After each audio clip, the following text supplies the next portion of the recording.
Hi, this is Harold Ross. Thanks for joining me. If you've followed my work in the past, you'll know that light painting is all about revealing tremendous depth, dimension, and detail. When I first laid eyes on this knife, which belonged to my friend Zach, I just knew that I had to capture it through light painting.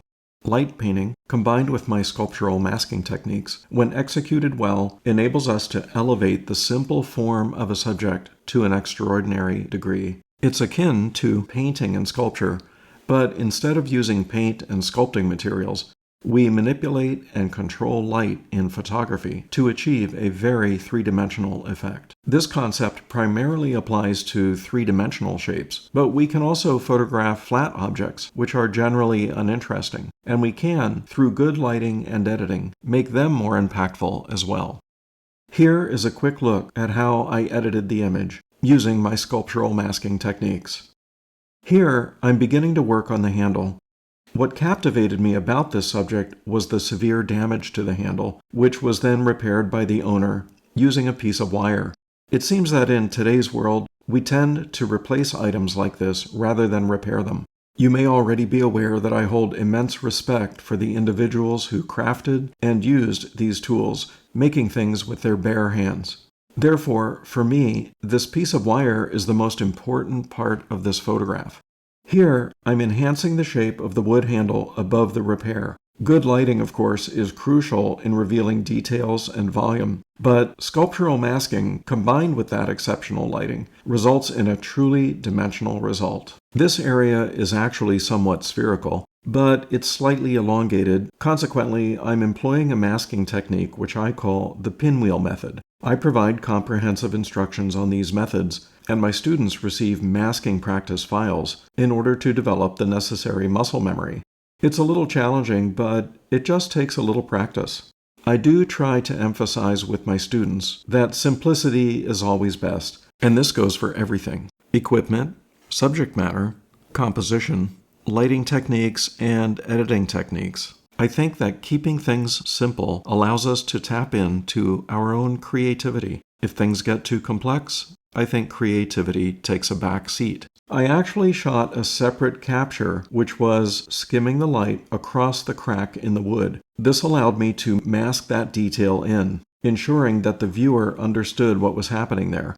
I felt the crack was important, and as always, I'll pay attention, as it were, or create a capture dedicated to anything that I think is important.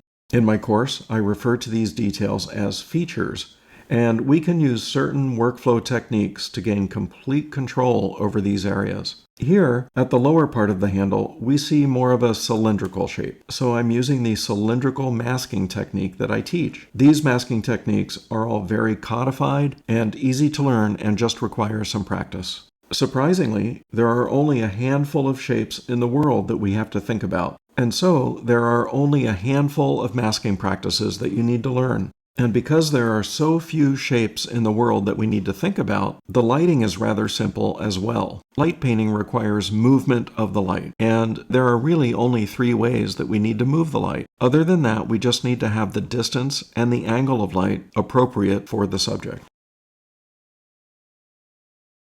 Now I'm masking the most important part of the image, the wire that was used to repair the handle. It's quite remarkable. When masking any object, one of the questions we must ask ourselves is, what is the shape? In this case, we essentially have a cylinder which has been twisted into various angles. So I'm using the cylindrical masking technique again, but with curvature. This technique and the masking practice associated with it guides me in placing the highlights and using a soft gradient to enhance the shape of this beautiful handmade repair. In my opinion, we should always remember that the trailing edge of an object should appear slightly darker, while the highlight comes forward. I teach my students that a trailing edge that is darker will recede away from us. In general, we perceive light areas as coming toward us, or the light source, while darker areas recede away from us. Therefore, why wouldn't the back edge of an object recede? It really should, and by doing this, we create a tremendous sense of depth. The brass ferrule, also a cylinder, is rendered using the same cylindrical masking technique. This beautiful crimp or bend at the bottom is highlighted or enhanced through simple masking. The light is achieved by lighting from the correct angle, using the correct distance and motion of light, and the masking reveals the existing light in a painterly manner. As I've mentioned, all of my masking is done with a soft brush. There's no surgical cutting out of anything. The brush is always at a very low opacity, which allows us to blend smooth gradients. Now here's a part of the image which is basically flat. For the blade, which has a bevel, I skimmed the light at a very shallow angle, a technique I always keep in mind during light painting. This skimming reveals the blade's beautiful detail and patina. In editing, I'm making sure to have the lit side of the blade, which is on the right, brighter than the shadow side on the left. This is a nuance that does not have to be achieved through lighting, because it can be achieved through masking. This concept is very liberating. In other words, we don't need to worry about ultimate brightness when shooting. We do want to use correct exposure, and we want to expose fully, but we make the aesthetic choices about relative brightness in the editing phase. And just a bit more about that. If we use proper exposure technique when shooting, the only brightness changes we ever have to make in editing typically involve darkening areas, not brightening them. As for the wood into which the knife is stuck, I used a skimming technique again to really bring out what I call the mountains and valleys in the subject. Here I'm simply masking up the details as I see fit. I'm simply enhancing the contours, making sure to keep most of the light on the mountaintops and not in the valleys. Application of light like this can actually create shape as well as enhance it. I feel that the wood on the left and the right edges of the frame is a bit too bright.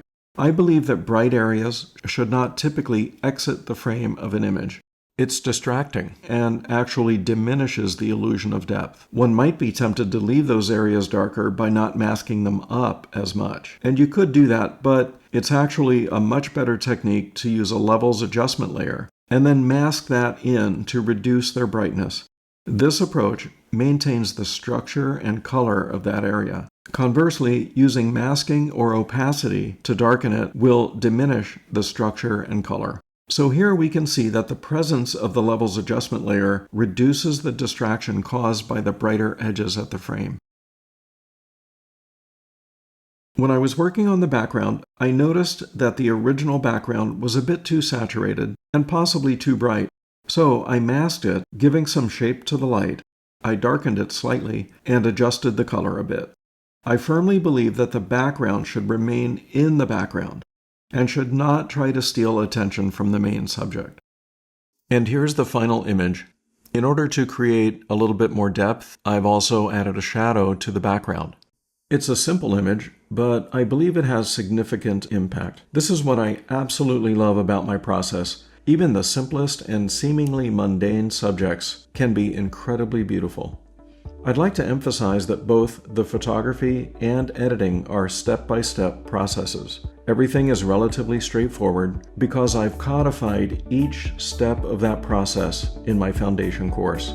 Even though it may feel that the process is beyond your skill set, don't worry, my course will equip you with all of the knowledge and skills you'll need to create extraordinary images. Thanks for watching. This is Harold Ross.